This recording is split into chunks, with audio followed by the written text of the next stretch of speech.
Good morning. Isho മിശിഹായ്ക്ക് സ്തുതിയായിരിക്കട്ടെ. എല്ലാവർക്കും സുഖമാണോ? ഈശോ അനുഗ്രഹിക്കും, ദൈവം അനുഗ്രഹിക്കും. അങ്ങനെ അനുഗ്രഹം നിങ്ങൾക്ക് ലഭിക്കട്ടെ എന്ന് പ്രത്യേകമായിട്ട് പ്രാർത്ഥിക്കുന്നു. So smile and start your day with Jesus. ഈ എപ്പിസോഡിലേക്ക് നിങ്ങളെ സ്നേഹത്തോടെ സ്വാഗതം ചെയ്യുന്നു. ഞാൻ സിബി വർഗീസ്. പ്രിയപ്പെട്ടവരെ, ഇന്നലെ വരെ നാം കുറേ വചനങ്ങൾ പഠിച്ചു. അത് ഇന്നലെ ആവർത്തിച്ചു. ആ വചനങ്ങളൊക്കെ ഒന്ന് ഓർത്തെടുക്കാനായിട്ട് വീണ്ടും വീണ്ടും ശ്രമിക്കണം. അതിൻ്റെ ഒരു അനുഗ്രഹം നിങ്ങളുടെ ജീവിതത്തിൽ ലഭിക്കട്ടെ എന്ന് പ്രത്യേകം പ്രാർത്ഥിക്കുന്നു. ഇന്ന് നാം പുതിയ വചനം പഠിക്കുകയാണ്. അത് ദിനവൃത്താന്ത പുസ്തകം 2 ദിനവൃത്താന്തം 7-ാം അധ്യായം 14-ാം വാക്യമാണ്. Second book of Chronicles chapter 7 verse 14. വചനം ഇങ്ങനെയാണ് പറയുന്നത്: എൻ്റെ നാമം പേരുന്ന, നാം എല്ലാം ദൈവത്തിൻ്റെ മക്കളാണ്. ആ ദൈവത്തിൻ്റെ മക്കൾ എന്ത് ചെയ്യണം ജീവിതത്തിൽ അനുഗ്രഹം ലഭിക്കാൻ എന്നുള്ളതാണ് വചനം നമ്മെ ഓർമ്മിപ്പിക്കുന്നത്. പ്രിയപ്പെട്ടവരെ, വചനം പറയുകയാണ്, എൻ്റെ നാമം പേറുന്ന എൻ്റെ ജനം എന്നെ അന്വേഷിക്കുകയും തങ്ങളെ തന്നെ എളിമപ്പെടുത്തി പ്രാർത്ഥിക്കുകയും തങ്ങളുടെ ദുർമാർഗങ്ങളിൽ നിന്ന് പിന്തിരിയുകയും ചെയ്താൽ ഞാൻ സ്വർഗത്തിൽ നിന്ന് അവരുടെ പ്രാർത്ഥന കേട്ട് അവരുടെ പാപങ്ങൾ ക്ഷമിക്കുകയും അവരുടെ ദേശം സമ്പുഷ്ടമാക്കുകയും ചെയ്യും. ഈ വചനം പഠിക്കണം കേട്ടോ. അപ്പം ഞാൻ എങ്ങനെ അനുഗ്രഹിക്കപ്പെടും? എന്താണ് മാനദണ്ഡം?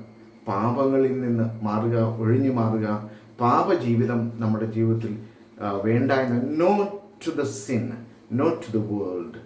ദൈവത്തിലേക്ക് തിരിയുക. ദൈവത്തിലേക്ക് തിരിഞ്ഞാൽ മാനസാന്തരപ്പെടുക, ദൈവത്തിലേക്ക് തിരിയുക. അങ്ങനെ ചെയ്താൽ ദൈവം എന്നെയും നിങ്ങളെയും അനുഗ്രഹിക്കും. എൻ്റെ നാമം പേറുന്ന എൻ്റെ ജനം, എൻ്റെ നാമം പേറുന്ന എൻ്റെ ജനം എന്നെ അന്വേഷിക്കുകയും തങ്ങളെ തന്നെ എളിമപ്പെടുത്തി പ്രാർത്ഥിക്കുകയും തങ്ങളുടെ ദുർമാർഗങ്ങളിൽ നിന്ന് പിന്തിരിയുകയും ചെയ്താൽ സ്വർഗത്തിൽ നിന്ന് അവരുടെ പ്രാർത്ഥന ഞാൻ കേൾക്കും. അങ്ങനെ ഞാൻ സ്വർഗത്തിൽ നിന്ന് അവരുടെ പ്രാർത്ഥന കേട്ട് അവരുടെ പാപങ്ങൾ ക്ഷമിക്കുകയും അവരുടെ ദേശം സമ്പുഷ്ടമാക്കുകയും ചെയ്യും. വചനം അങ്ങനെയാണ് പറയുന്നത്. Okay, if my people who are called by my name humble themselves, pray, seek my face and turn from their wicked ways, then I will hear from heaven and forgive their sin and heal their land. എത്ര സുന്ദരം അല്ലേ? എത്ര സുന്ദരം. ദൈവം പറയുകയാണ്, ഞാൻ സ്വർഗത്തിൽ നിന്ന് I will hear from heaven, ഞാൻ സ്വർഗത്തിൽ നിന്ന് അവരുടെ പ്രാർത്ഥന കേൾക്കും.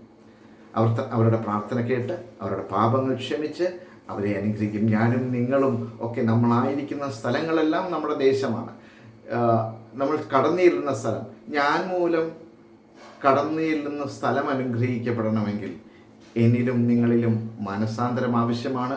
പാപങ്ങൾ ഒഴിവാക്കണം, പാപജീവിതത്തിൽ നിന്ന് മാറണം. Turn away from your sin. നല്ലൊരു ജീവിതം നയിക്കാൻ ദൈവം അനുഗ്രഹിക്കട്ടെ എന്ന് പ്രാർത്ഥിക്കുന്നു. ആമേൻ.